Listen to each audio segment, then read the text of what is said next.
Qishda uy qidirayotganlarga zo'ravontimizga chiqqan, Yusof 4-kvartaldan 3 xona, 4 xona qilingan uyimiz, 3-etaj, 4-etajli uyimiz.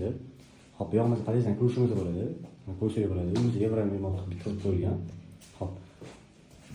Bu yog'imizda tualeti mana. Bu yog'imiz vannasi mana. Vannasini ko'rsangiz bo'ladi mana. Sifatli narsalar remont qilingan. Hop.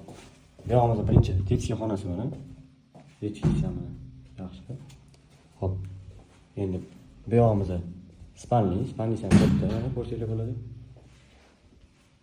Remontiga o'zingiz baho berasizlar. Hop. Hop, bu yog'imizda mana 3-xonasi. Bu yoq o'zi oshxona bo'ladi. Oshxona balkonga olib chiqilgan. Hop, bu yog'imizda mana zal. Zal ham katta ko'rsangiz bo'ladi mana. Kupeli eshiklar qo'yilgan. Balkoni ham mana katta. Oshxonasi mana. Такой mini oshxona. Hop, bu uyimizni umumiy maydoni 78 kvadrat. Narxi ham 99 so'rab turibdi. Yana kelishtirib bergan joy bo'ladi. Bemalol pastdagi nomerga telefon qilib aloqaga chiqaverasizlar.